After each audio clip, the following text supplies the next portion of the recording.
అమరావతి ప్రాంతంలో శాశ్వత నిర్మాణాలు చూపించే భాగంగా ఈరోజు మనం ఏదైతే ఉందో నా పక్కన ఉన్నటువంటి బ్యాక్గ్రౌండ్లో కనబడుతుంది నా ఎమ్మెల్యే ఈ యొక్క టవర్స్ అయితే మాత్రం ఎమ్మెల్యేలకి ఎమ్మెల్సీలకి సంబంధించినటువంటి బిల్డింగ్స్ నిర్మాణ పనులు ఇవి.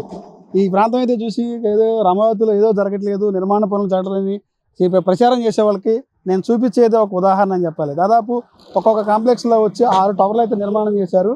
ఇది ఎమ్మెల్యేలకి అది ఎమ్మెల్సీకి సంబంధించి ఆ కాంప్లెక్స్లో 6 టవర్స్ అయితే ఉన్నాయి. ఒక్కొక్క ఫ్లోర్ వచ్చేసి ఒక్కొక్క టవర్ వచ్చేసి 12 అంతస్తుల బిల్డింగ్లు అయితే కట్టారు. అట్లా 12 అంతస్తులు చొప్పున 6 టవర్స్ అయితే నిర్మాణ పనులు జరిగాయి.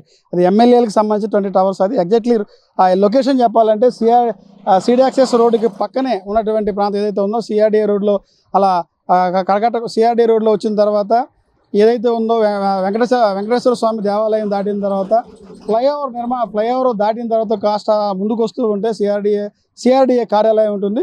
సిఆర్డీఏ కార్యాలయానికి కోతవీడు దూరంలో ఒక 100 మీటర్ల దూరంలోనే బ్యాక్ సైడ్ ఉన్నటువంటి ప్రాంతం అది. ఈ ప్రాంతమే ఇప్పుడు మీరు విజువల్లో కనపడేదే ఎమ్మెల్సీల భవనం అని చెప్పాలి. దాదాపు ఒక్కొక్క టవర్ వచ్చి 12 అంతస్తులు బిల్డింగ్ అయితే నిర్మాణం చేశారు. అట్లా 6 టవర్లు అయితే కట్టారు. ఒక్కొక్క టవర్లో 12 అంతస్తులు బిల్డింగ్ 12 అంతస్తులు కట్టారు. అట్లా 6 టవర్లో దాని పక్కనే ఉన్నటువంటి ఇదైతే ఉందో ఇది చూపించే ఈ బిల్డింగ్ వచ్చి ఎమ్మెల్యేలకు సంబంధించిన టవర్ ఇది కూడా మొత్తం 6 టవర్స్ అయితే ఉన్నాయి.